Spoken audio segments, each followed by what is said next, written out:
Hey everyone, welcome back to our channel. Quick guide. On today's video, I'm going to show you how to search for a location in Google Maps by coordinates. It's very quick and easy, so let's get started. First, open the Google Maps app on your phone. If you don't have the app yet, you can get it from Google Play Store or the Apple App Store. Once you do that, launch the app, then sign in using your Google account. Now on your screen, you can see various options like Explore, Go, Saved, Contribute, Updates, and Search bar. Go ahead and tap on Search bar.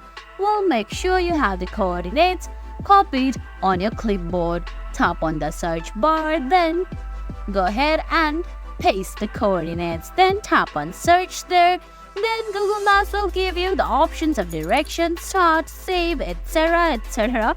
Well, all you have to do is go ahead and tap on Start, then head east towards Santosh Marga, then turn right onto Santosh Marga. And guys, that's in 200 meters, turn left onto Bhakti Thapa Road. On Google Maps using coordinates. I hope you found this video helpful.